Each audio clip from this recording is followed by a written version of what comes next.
Bell, True Patriot Love Care for the Caregivers Brigade.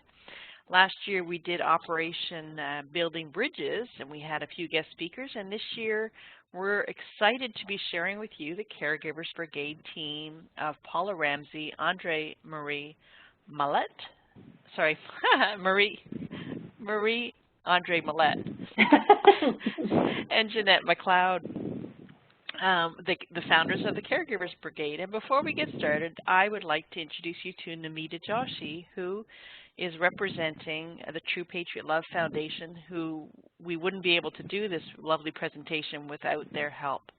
So over to you, Namita, if you just wanted to welcome us and get us started. Thank you, Margaret. Hello, and thank you for joining us through WebEx today. My name is Namita Joshi, and I'm the Manager of Disbursements and Innovation at the True Patriot Love Foundation.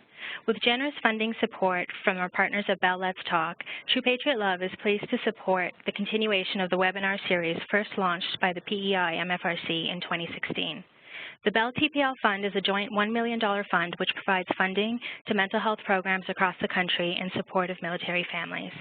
True Patriot Love and PEI MFRC are proud to present Operation Care for the Caregiver virtual guest speaker series.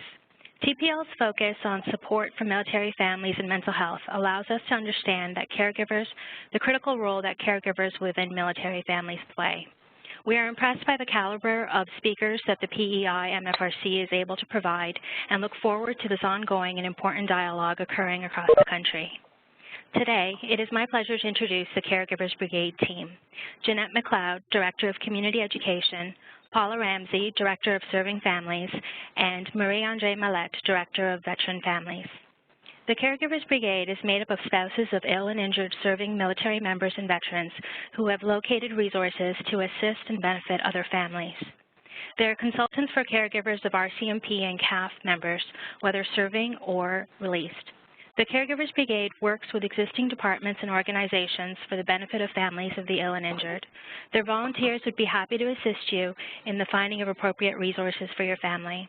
Thank you for joining us today, Jeanette, Paula, and Marie-Andre. Over to you. Thank you.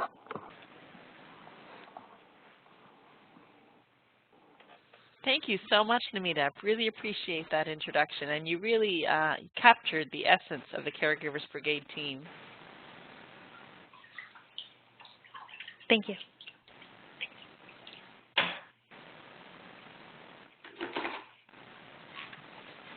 So this is the Caregivers Brigade team of Jeanette, Paula, and Marie.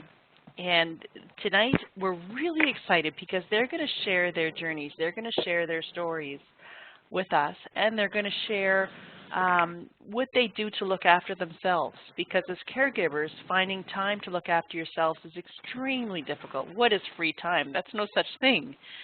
And they're going to share with us that we are not alone and that looking after ourselves is extremely, extremely important. So without further ado, I'm excited to get us started. Canadian Armed Forces and veteran spouses, we often experience difficulty locating resources to assist us in caring for those we love who were injured during service. When we were connected with each other, we recognized gaps in service delivery and aimed to find ways to make information more accessible to other families.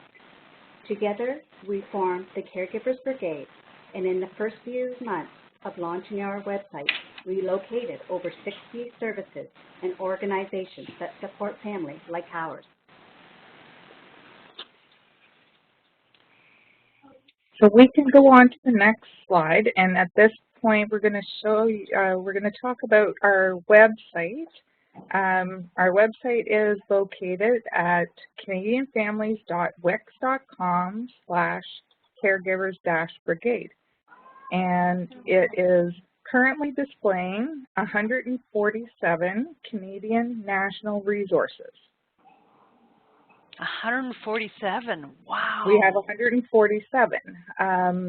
As the previous slide, as the slide that you just saw displayed, we can be contacted through our website or emailing us directly to caregiversbrigade@outlook.com. And we also have a Facebook group called Caring About the War at Home, where we post upcoming events and information for caregivers that's a little more local. Like our website, we try to stick to the national sources, and we have 147 there already. So if we started adding local resources, it would get a little overwhelming. So now we're going to take a look at the website itself, and as you see at the top, there are 5 tabs at the top that are home and resources, testimonials, media, and about us. And so we're just going to take a quick look into the resources page so that we can see a few that I've listed about 4 to start that are more specific to the caregiving aspect that I thought might be important for us to start talking about. The first one is on the left side, the operational. Paula, yeah. When we click on the resources tab here, that's when we're going to see the 147 different organizations, correct? Exactly. And are they organized in a certain way? Well, we put links directly into the page so that all links are listed. Like if it's an organization, then we find their logo and we post that, and then we link their website to the logo. So you're just clicking on it one time and it'll open in a new window. So you're not going to lose where you are on our page. You're going to have a new window that opens up. Super.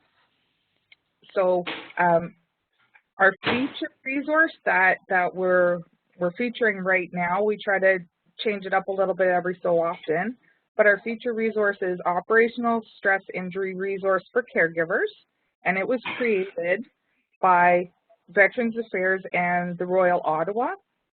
And we were invited, our group, the 3 of us, Marie-Andre and Jeanette and I, were invited to offer input into the planning of this tool. So it's kind of close to our heart. So that resource is caregiverresource.theroyal.ca in case you just want to go to that page, but it is available on our website. So inside it's set up and it speaks about how intimate relationships can be affected by an operational stress injury. It has things about the importance of routine and how it plays a role in recovery. It includes coping strategies and relaxation techniques, and it's very beneficial information for caregivers. So if you want to go back to our website, the second resource I want to talk about is the Mental Health Caregiver Guide on the right side, and it was created by the City of Ottawa. So if you were looking for it on its own, you'd go to ottawa.ca website and search for Caregiver Guide. And the most important, when you scroll down the first page, what I found really important for this presentation is Chapter 3, Caring for You, the Caregiver. And within that, that link, it has things about how stress affects the mind and body. It talks about tips for taking care of yourself, and this is the important factor that we found included in this website is how humor and laughter can benefit your well-being, which is so important. As everyone knows, it's just great to laugh every so often. And when I work with this team, there's a lot of laughter in this team. So thank you for that. We find a way. So the third, the third resource that I wanted to talk to you about was a little further down the page on the left side. It's called the Veteran Family Journal.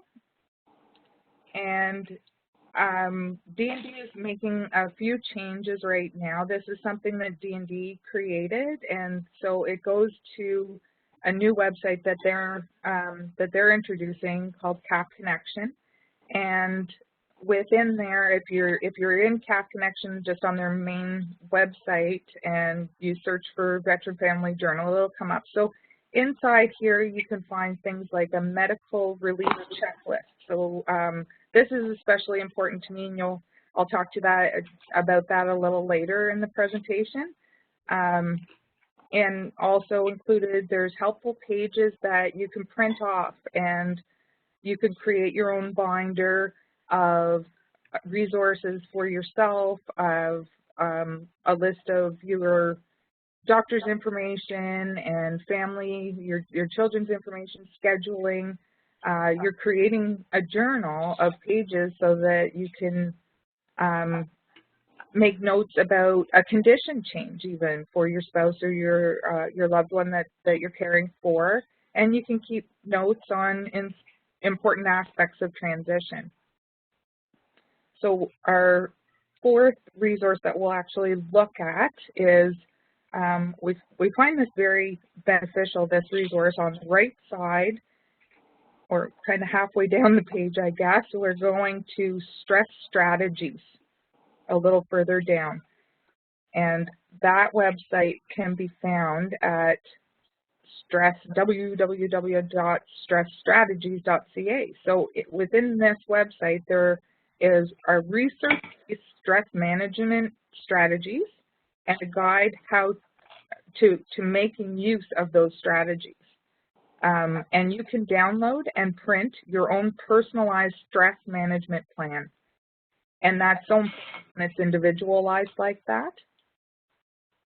So back on our website, I just wanted to note a few other websites that we include, and I don't know that it's necessary that we take a look at every one of them, but there is one that, like a few that are really important to us. There's information links like a drug interaction checker, which is through WebMD, and that's something that is important as a caregiver to make sure that you are aware of any interactions of medications that your spouse or loved one might be taking. So if a new medication is introduced, then you're aware of any interactions that there might be, or what kind of side effects to expect. There's other resources like the mental health first aid, and right now recently they introduced a veteran-specific program, so that's especially important to our community now. We have RCMP resources, children's and youth resources, organizations like, of course, True Patriot Love and Royal Canadian Legion, Canada Company, Wounded Warriors, so we're on those type of organizations. We have links to the Veterans Transition Network and information on priority hire. We have treatment sites and research organizations like SIMBR and Vanier Institute for the Family. And at the very bottom of our resources page is a photo and a link to the Mental Health Continuum model designed by Mental Health Commission of Canada. And this model will recognize differences between healthy and reacting and injured and ill from a medical perspective, so you will be able to better recognize when intervention, potentially medical intervention, is required in your life. So we're always watching for new resources, and we regularly have a list that we are reviewing on a revolving basis for potential additions, and we'd love to hear about anything that any suggestions on additions for our website. Lisa, you had a suggestion. Mm-hmm. Yeah, I was just looking at the wonderful resources that you have there. It's quite impressive. And earlier today, I was sharing with some folks from the MFRCs some of the resources that CADIS has. CADIS is the Canadian Agency for Drugs and Technologies in Health, and we create evidence documents, and one of the links I just provided there was a summary document looking at all the evidence around the treatments for PTSD, and that's just a sample of some of the tools that we create, and they're available online free for anybody. So I just wanted to share that. That's a resource that's totally open to anybody, and that we do have some stuff very specific to veterans' unique mental health needs, as well as any other topic you may be looking at, particularly drugs and those kind of things. So yeah, when I saw the list of resources you had there, I thought maybe those could also help the military families. Excellent. Thank you very much.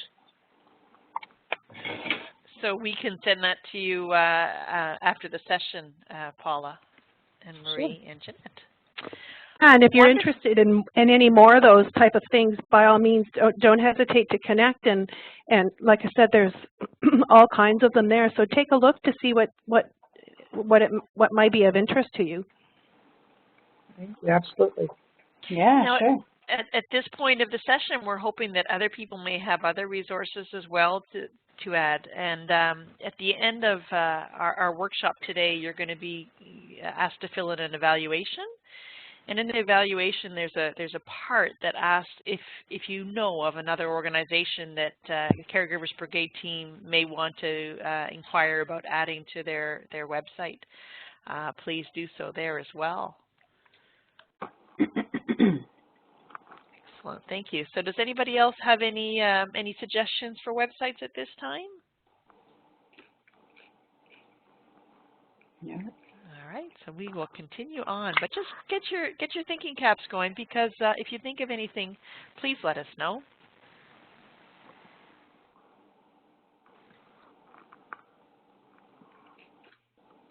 So it's my turn. It's your turn. My turn. Okay, so self-care for the caregiver. Well, you know, caring for yourself, and especially in our situation, is something that can be challenging, but we do have to put it into our schedule and make an effort of doing it.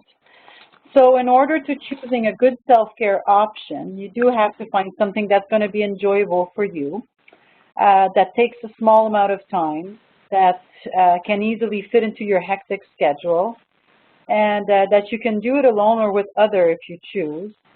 And it doesn't feel like a chore, and it helps you feel relaxed. So in my situation, sometimes, you know, having to juggle job and kids and a sick husband, I often use a treadmill at work, or I will actually take my residents, because I work in a retirement home, I'll take my residents down in the gym, and I'll have them do a Zumba on the Wii. So, you know, it's being with others and having a laugh, a good laugh, and thinking of somebody else and exercising. You know, for some people it's knitting, for some people it's doing some crochet, for some people it's drawing, having a walk, whatever does it for you, and basically helps you just to get your brain off and unplug from the stress that you live every day. I did read a very good sentence at some point, and it made me realize that, you know, how important self-care was for us. And it was that, you know, we're not responsible for the injury that our spouse in our situation has, but we are responsible to care for ourselves in order to, you know, to be able to be good caregivers. And if we don't do that, then we'll be awful caregivers. So we need to make sure that our mind is in the right place, and by doing some self-care, even if you remove yourself out of the equation for a few hours, it doesn't make you a bad caregiver, it just makes you a stronger one. So sometimes it's hard for us to think, oh, how can I start to take care of myself? But you're right, it's so important. yeah. but you have to find things that are your everyday routine. So, you know, going to the grocery store on my own was one of them. So it was something that I actually, you know, took time in doing. And sometimes you do have to force yourself into doing something else, and it does feel uncomfortable at first, but once the routine sits in, then it does get better. It does get better. Super. Thank you very much for sharing that. So the self-care for the caregiver is extremely important. Jeanette. Hello, I'm Jeanette McLeod, and I'm happy to be here to speak with you today. Part of my role as the Director of Community Education for the Caregivers Brigade has been to speak to others, including professionals, about the role communication plays between those who regularly care for our ill and injured military and veterans. When I met my husband, he readily admitted his diagnosis of PTSD, but there was no way for me to grasp what that actually meant. I have worked hard at educating myself over the years to have the best understanding of the natural triggers for military PTSD and of triggers specific to my husband. He was clear with his reliance on alcohol and to cope with certain aspects of his injury. And in a lot of ways, I respected his honesty and openness over recognizing my own limitations, as well as in relating to what he was telling me. Although I justified his drinking and sometimes joined him as a method to deal with my own worry, I now understand this wasn't a healthy choice for either of us. But we were both feeling rather isolated on our struggles from family, friends, and even each other. So even though we wanted peace, it became natural to make choices that weren't always beneficial to neither one of us. Not only had I become responsible for recognizing his needs, I had to make the choice to recognize and attend to my own needs. As I mentioned, when I first met my husband, he had already had PTSD. So throughout our entire relationship, I've worked at understanding what that meant and trying to help him in the best way I could. What I was not prepared for was when his mental injury began to seriously affect his physical health. As his caregiver, it became too natural for me to increase the level of care I provided for him. But at the same time, I had to make time to recognize when my health might need attention too. And this is where my self-care plays a large part in my day-to-day living.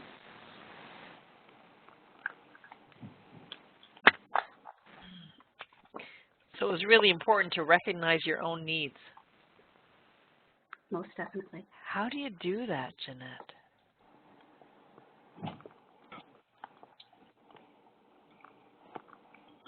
Wow. Thank you so much for sharing. I really appreciate that. Thank you. So what are your self-care tips, Jeanette? What do you do for yourself? So my husband suffers physical and mental injuries and has been medically released for 17 years. In the past couple of years, we've had some interesting changes. In February 2015, my husband suffered a severe heart attack, followed by triple bypass in 2015 in April. These changes have led to my needs to be home more, so I felt it was time to leave my part-time job and be home full-time. Fortunately, I do have plenty to keep me busy here. Baking dog cookies and some baking too for us helps me to stay busy. I've been able to make some real enjoyable treats, sell some on a small scale to recoup money into the home, and being home as much as possible is important in the current circumstances. Crocheting helps me to zone out, as I put it. It helps me to focus on just what's in front of me, instead of allowing the negativity to influence my attitudes, and I can refocus myself to something I really enjoy. Going for walks, because I don't work outside the home, it's still important for me to get fresh air and to socialize with people. And just for a change in the scenery, some days it could be a 5-minute walk and other days it could be a half an hour. It all depends on how much self-care I need at that time. Getting my hair and nails done, the feeling of having my hair shampooed and a scalp massage is very relaxing. Nice. The salon that I go to holds open appointment times for me and have been very understanding about how difficult it can be to keep set appointments. This has made it very convenient and allowed me to be able to fit something that I really do enjoy into a weekly schedule. Yoga. If you had asked me 5 years ago my opinion of yoga, my opinion would have been much different than that of today. Yoga has taught me to be aware of my body and what my body is telling me and when it is time to give it attention. My body is not prepared at my age to do any high impact yoga, but I have been able to have the enjoyment of low impact yoga, which helps me rejuvenate. Veterans Affairs approved psychologist. I enjoy being able to go see the psychologist every 2 weeks. It gives me a chance to talk on a non-judgmental person who does not have a preconceived opinion on our life or our family. It's a place that I can go to vent, to let things out. Because of the importance of education in our lives, one aspect of self-care that I get to include my husband in is offering presentations at the local college in programs like Police Foundation, Law and Security, and psychology courses, where we get to educate students on our own personal experiences. By offering them insights to our path, they can better help to understand how to help others in their future professions. In recognizing my husband's needs to speak for himself, it makes me feel good to see the positive impact that these presentations have on him. Tea time. Having tea with a neighbor has been a routine that I have stuck with for the last 10 years. Even on the day that my daily schedule won't allow me to go for a walk, because this is a routine, it is just expected that I show up every night between 7 and 8, and it's still enjoyable. It makes me happy, it makes me smile, feel laughter, and at the end of each day. And even if I come back home and there's negativity within the home environment, I am still coming back into the home refreshed, ready to tackle whatever comes next. If I come into the home and everything is calm and I go to bed, I sleep peacefully and wake up refreshed and ready to go. Our self-care can't be on a schedule like other people, some people say. They need their time away. But when you are caring for another, we have to recognize how others' needs are often get put before our own, which means we have to adjust our own schedules more often than those requiring support and care are able to offer. His needs come first. When he's having a bad day, I have to help him to get back to an acceptable level. This in itself can be a very small victory for us, but they have gotten there, and then we can breathe deeply and take a bath. Of course, there's always the risk of that phone call or something read on the internet can cause a reaction in them that is rather unpredictable, and this can come at any time, so we have to be prepared to be available to them yet again. Thank you. Thank you so much for sharing that. Can I ask you about the psychological visits? Are they paid by the Veterans Affairs? Yes, they are. Oh, that's a phenomenal resource. Yeah, family members have up to, the spouse and kids. If you do make the demand to the case manager, you can have up to 20 sessions, and that's something that Caregivers Brigade actually fought to have with Minister O'Toole. We met with him and we explained to him that 10 sessions was not enough and we needed to double that. So I think the week after, right, Paula and Jeanette, it was like the week after that they did take the decision to change it from 10 to 20. So, you know, advocating is something that we also do in our spare time, and that's something that we did advocate for, was to have more access to psychologists. Wow, thank you for doing that. The other thing that I found very interesting about your self-care route is routine, Jeanette. And the tea time from 7 to 8, that is such a joyful time for you to be with your neighbor and building relationships. that we have, and it is it is a great release. And Yeah. Wow. Well, thank you very much. I really appreciate you sharing. So now it's my pleasure to introduce you Marie-Andre Mallette. And Marie, we've spoken before about your busy life, and would you like to tell us a bit about how you fit self-care into your busy schedule? How do I do it, right? How do you do it? That's the magical question. So my name is Marie-Andre, and I'm I'm a registered nurse by trade, but I also am the spouse of a veteran who suffered post-traumatic stress disorder from his tour in Afghanistan. He was discharged in 2008, so released in 2008, and we've been living the wonderful roller coaster of post-traumatic stress disorder ever since. So this on the picture is me, and that's our wiener dog, Rose. I do work full time, and we do have two little kids, two boys, age 7 and 4, and I work full time as a senior executive director in a retirement home. So I oversee the operations of 5 retirement homes in the Gatineau area. So yes, I am extremely busy.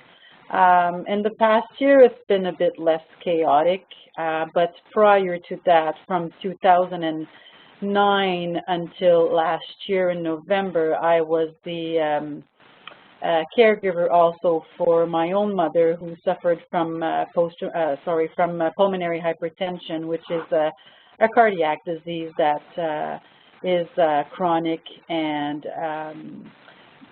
usually has no exits other than transplantation or death. Unfortunately, my mom lost her battle last year in the emergency room, and she did pass away from her disease. But I was her caregiver. So at the worst of the time, at the most busiest of my life, I would start my day at 5 o'clock in the morning, go care for my mother, go to work, and then come back home, care for the kids, go back caring for my mom, put her to bed, and coming back home and caring for myself, trying to care for myself. But now I try to fit stuff a little bit more in my crazy life, and that's that's what I'm going to talk about, because I did at some point, we talk about caregiver burnout. Well, I did get there, and shortly after my mom, well, not shortly, after my mother did pass away, and I was not a very good nurse at that point, but I did started to show the signs of post-traumatic stress disorder, also myself, because of the way of what happened with my mother. And I did seek therapy and treatment, and I'm doing, I would say, 99% way better than what I used to be. So not ashamed of talking about my experience on that. And it was quite the ride for me to try to engage self-care into all of that with a sick husband who didn't understand what grieving was. But I was very, very, very fortunate to have my friend Jeanette and Paula around and be able to actually just give them a call and talk about what was going on, and them being really receptive of the pathway that I've taken out of this. So, yeah. Oh, and can I add that on my free time, I do some advocacy, and I sit on the advisory committees of Veterans Affairs as it's the Care and Support Advisory Group. So I'm working on rewriting the Veterans Act right now. So that's another thing that I like to do on spare time. So, self-care for me is working outside the home, and as crazy as it sounds, just to have a different type of stress and to talk with, adults that don't deal with the anxiety every day, makes me, you know, not forget, but just to take off my mind of the routine of living with someone who has a mental injury. I do some training sessions and physical activities. I love kickboxing. It's a really good stress buster for me. I do walk on the treadmill. And as a result of my mom's disease, I started to train to climb mountains. And the reason why was that we associate her disease as a huge mountain that we're going to walk together and try to reach the top together. So I'm fundraising for the Heart Institute in order for them to give patients like my mother better care. So that's something that, you know, I really, really enjoy. And although, you know, like I said earlier, I do bring my residents that I work with into either walking on the treadmill, walking outside, or just doing Zumba on the Wii with me. And, you know, we enjoy ourselves. And it is quite low pace because, you know, a 90-year-old woman cannot run and do crazy Zumba weather. You would be, you know, you'd be quite surprised of how they can actually manage that. So volunteering was something else that really that I really enjoyed. So doing stuff for Veterans Affairs is something that I really like. Cooking. I know that when we have people over, everybody wants to help out, but cooking for me is something that I really enjoy. I'm a real foodie and love to eat. And sometimes, and now that I'm getting older, I'm, you know, I'm figuring out that I cannot eat like a horse anymore and like a pig anymore and not gain a pound. Have to be really careful about that. Traveling is something that I really enjoy, even with the kids. We went, my husband was fortunate enough to participate in the Invictus Games last May, and we went to Orlando, Florida, with the kids, and it was pretty cool. It actually takes off the edge of being at home. And like I said, going to the grocery store on my own, it's like a vacation. You know, just to be able to walk in the aisles and not rush and not think of, you know, what are we going to do this week? Because like Jeanette said, routine is very important in our families. And what makes us, you know, really able to cope with all the chaos sometimes, and by able to you know, to break that routine and just be out for an hour or so is just something that's really it helps quite a lot. So routine and fresh air and activity and your work. Yeah. Wow, so that's very important to make those choices. And you spoke earlier about caregiver burnout, and what are the signs of caregiver burnout? How do you know if you're burning out? Well, for myself, and you know, being the psych nurse, I wanted to be the tough one and not show any of those signs. But I was never sleeping. I would get up every night at 2 o'clock in the morning and was not able to fall back to sleep. I would get very, very, very impatient with my staff, with my kids, with everyone basically. And I'm the type of person that can be very patient, but that was not typical of me. I would cry for no reason, and I remember when I used to take care of my mother. On top of that, I would get so tired. Just to, you know, I just wanted to sleep all the time and not able to do so.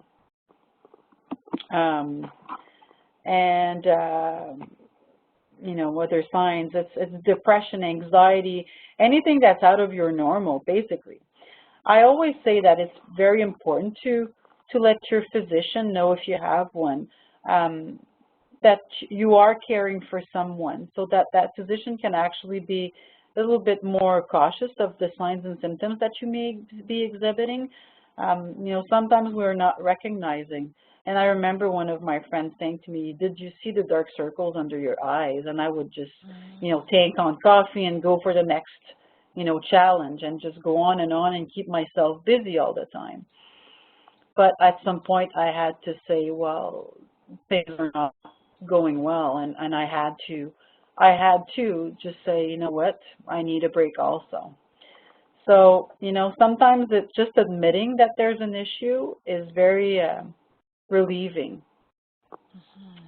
But you have to take care of it in order to be a good caregiver. That's right. And let your physician know. I like that about that you're caring for someone. So then you have an opinion that is well, it's a good opinion. Yeah, it's a medical opinion. You know, the internet is a very nice thing, but sometimes you'll get on and you'll find some information that's really not appropriate.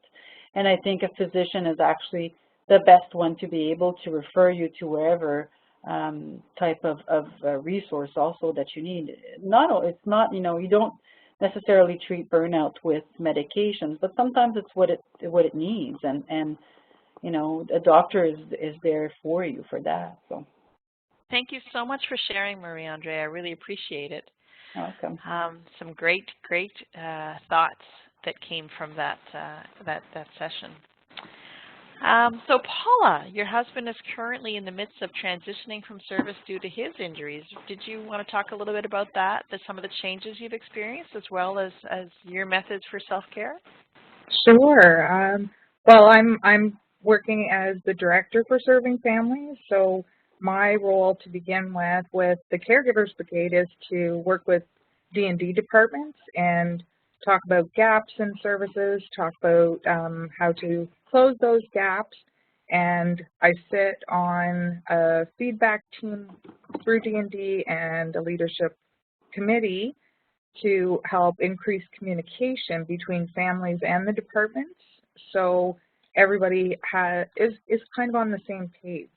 And as well, I'm also the moderator of our website, our fabulous website, which keeps me very busy and very aware of resources. So it's beneficial to me also. My husband, as you said, he's in the midst of transition, so he's currently on retirement leave.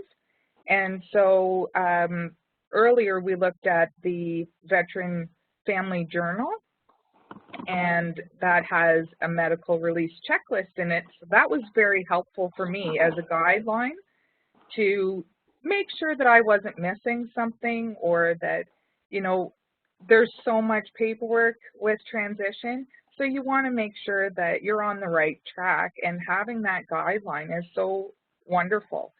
So over the past 6 months of his transition, there's been a lot of changes. We had, as I said, a ton of paperwork that you have to try desperately to keep up with. I always had to keep my schedule flexible, and my husband would call me a walking calendar because he would never know when his appointments were. So what do I have coming up tomorrow, honey? And I would have to know. But it was something that I needed to do for him, and it was important to make sure that we were always available for these appointments. So in the last 6 months, I looked at my calendar recently, and I write everything down, and we've had 63 appointments over a 6-month period.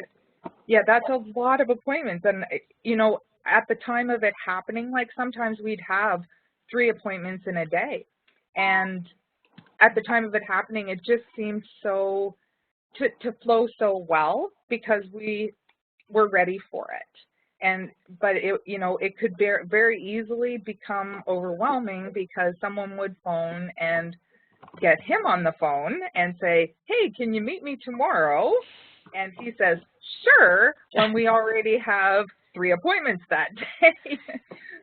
So there was a little bit of shuffling, and my self-care took a bit of a toll for a while, but I got back on track. And so when I look at self-care and look at Marie-Andre's and Jeanette's self-care, we differ greatly, and it's interesting because, like Jeanette was saying, she goes to the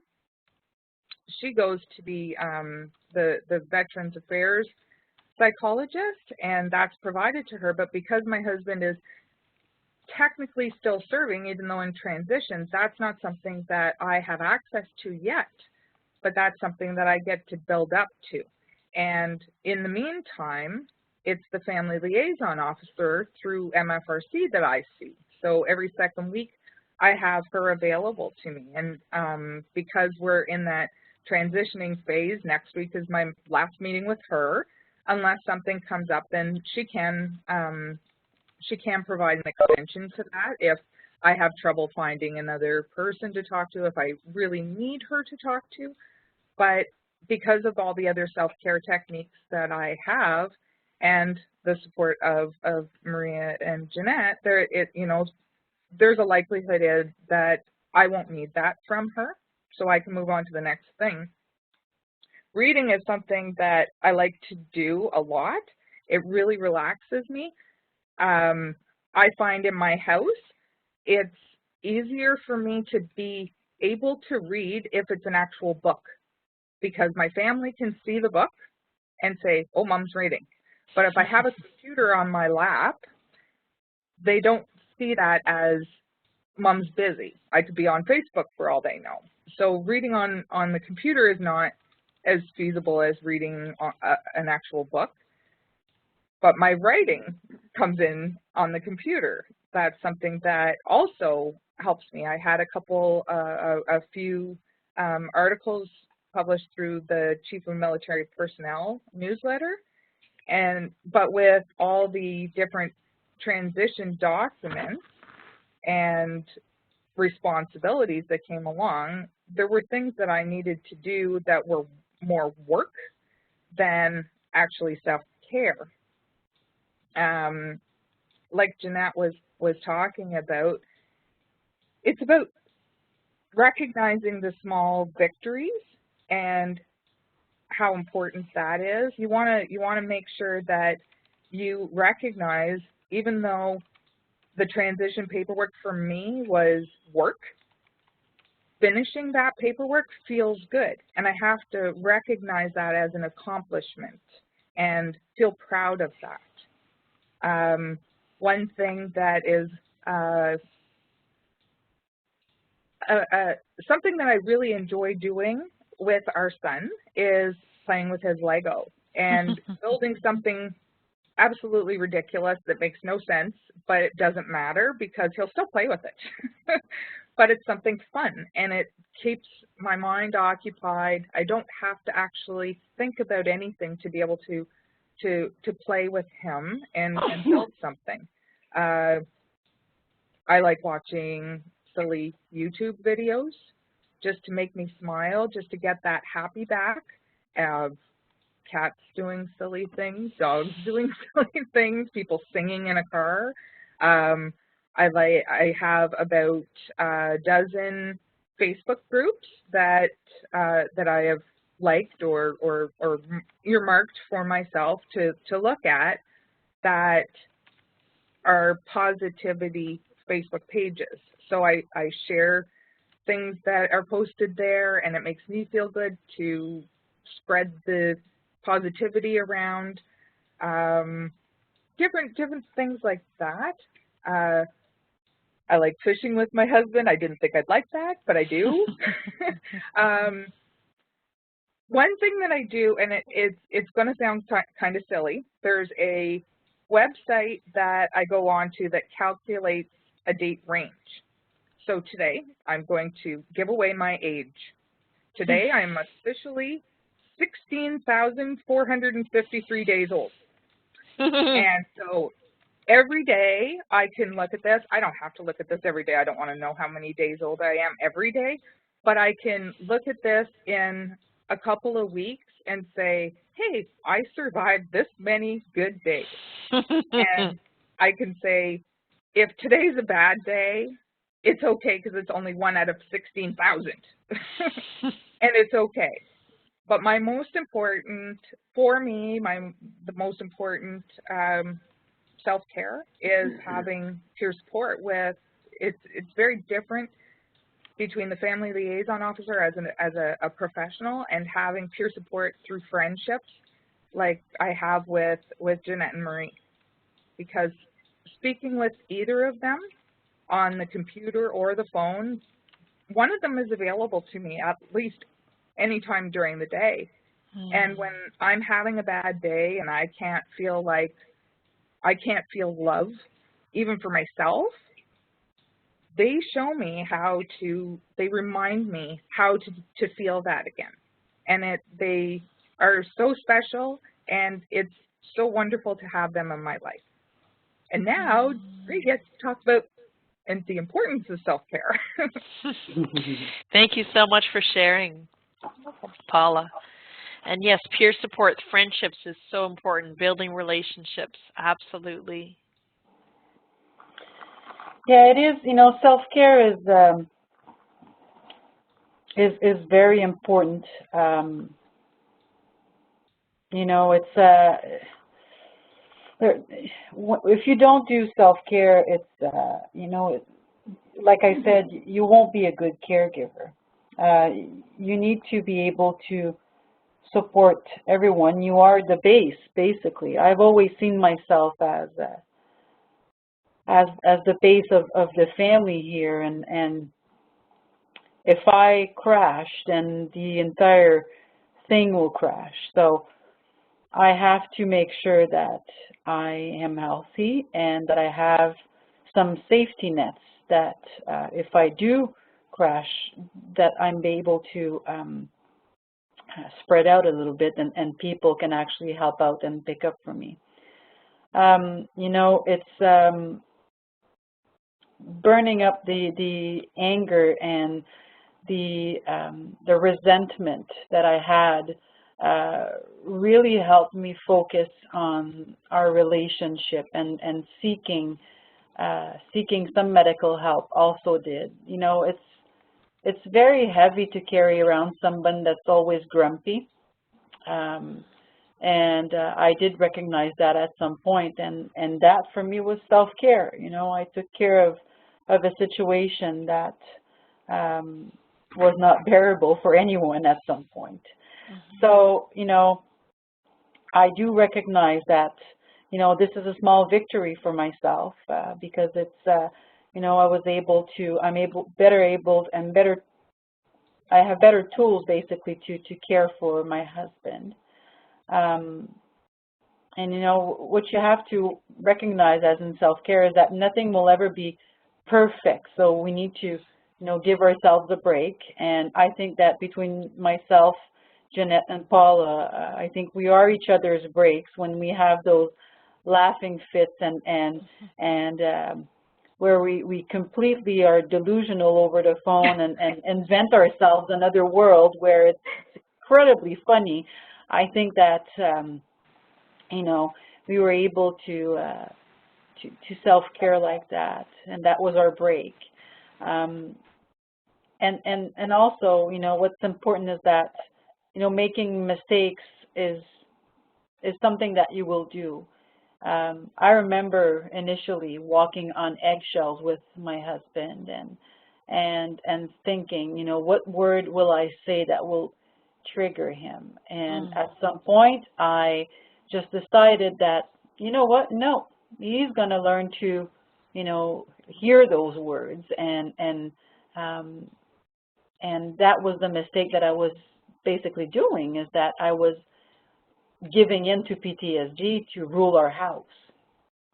So, you know, when we did those type of days where it was just a type of day, you know, it's an awful day, well, I go to bed thinking, well, the hell with it, and tomorrow's going to be another one, you know. And I think that's what the girls also do.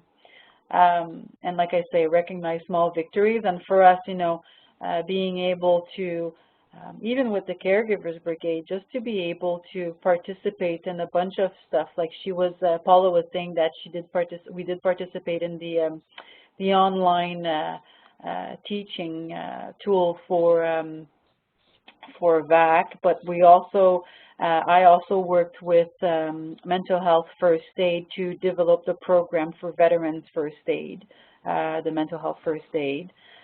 These were, small victories for us. It's something that was positive. And that's something that we have as a motto as Caregivers Brigade, is that we don't attach ourselves to negativity. We always look at positive ways of seeing life, basically. We sat in stakeholder meetings with veterans, different type of groups of veterans, and the anger that was there, we were able to just say, well, you know what, we want to be positive and we want to be a good example of what it looks like to be a veteran spouse, and that we can actually succeed at doing this and not, lose our mind, basically. Sometimes it's not easy. Sometimes it's not easy, but, when you do have the proper support and when you have someone that you can actually relate to and talk about it, then, just that is a small victory. Celebrate the small victories in a positive light. Yeah, it's very important that we do self-care. And able to see positives, whether it's yoga, whether it's knitting, whether it's playing Legos. That's how you will see, continue in seeing positive in life. Wow, thank you so much. This has been a very informative. One of the things that I love about your team, besides the positive outlook that you bring, is the fact that you're really together and you're sharing your stories with others so that others don't feel alone, so that they know that there's a way to do this. And I want to thank you so much, Jeanette and Marie and Paula, for coming and for sharing your journeys and for designing this incredible website, the Caregivers Brigade. I'd like to open the floor up to questions at this point. Does anybody have any questions or comments or ideas?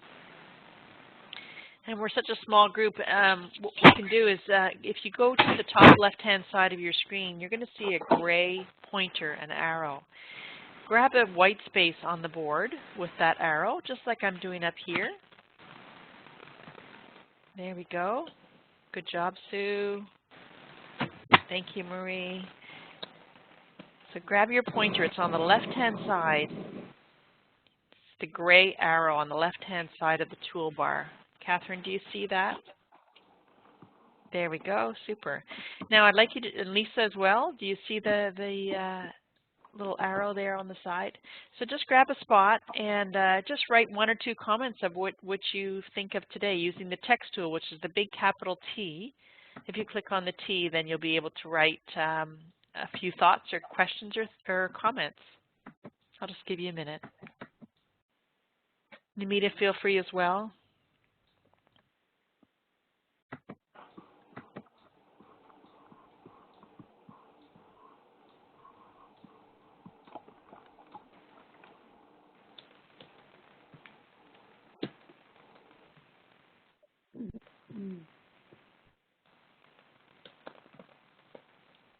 And Lisa says, thank you for sharing your stories. It's been very impactful to hear.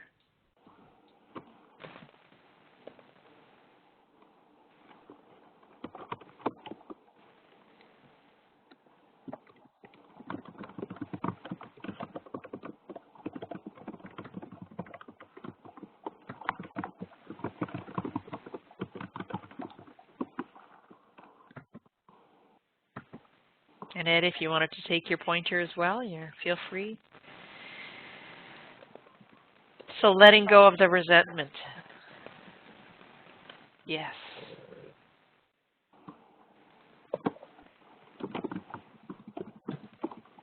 The stories are so important for everybody to share, because then we realize we're not alone. Absolutely. And Sue says, you ladies are awesome. Keep up the great work. So that is phenomenal. Is there anything else you wanted to add, Paula or Jeanette or Marie? No, not for me.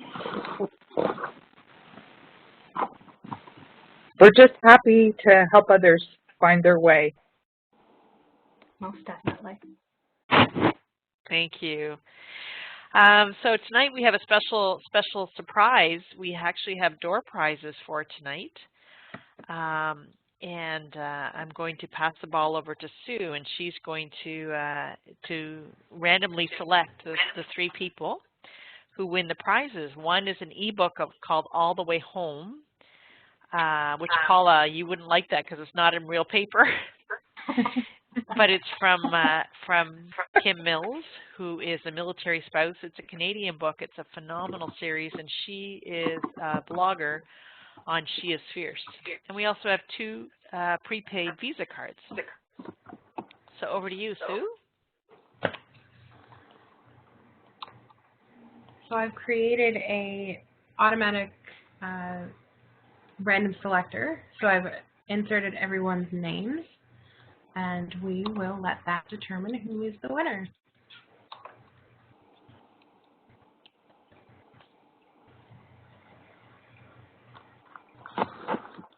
Did you want to share the your desktop to show how? Yeah, I can do that. Like my desktop. Sue is the coordinator at the MFRC PEI. There we go. All right. My session. Yes, we can. So everyone's names are already submitted there. This is very technical.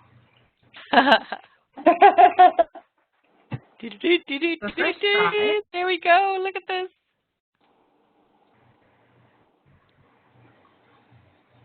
And the first winner is?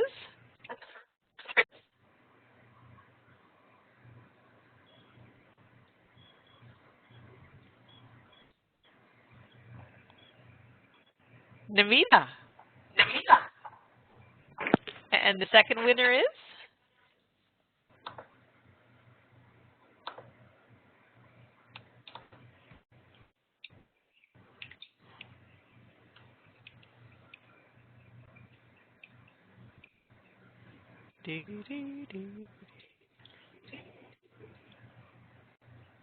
Lisa Pike. Congratulations. And we're going to have one more, and I'll go back to the presentation while you choose the third person.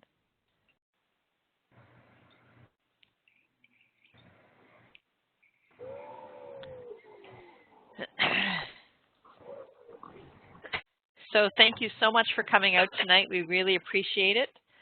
And thank you to True Patriot Love and Bell Let's Talk. And thank you to the Caregivers Brigade and to the team at MFRC PEI who came out tonight as well. We are so truly blessed, and we will be here if you need to ask us any questions. And to exit out, you click on the X on the top right-hand side of your screen. Thank you. The third prize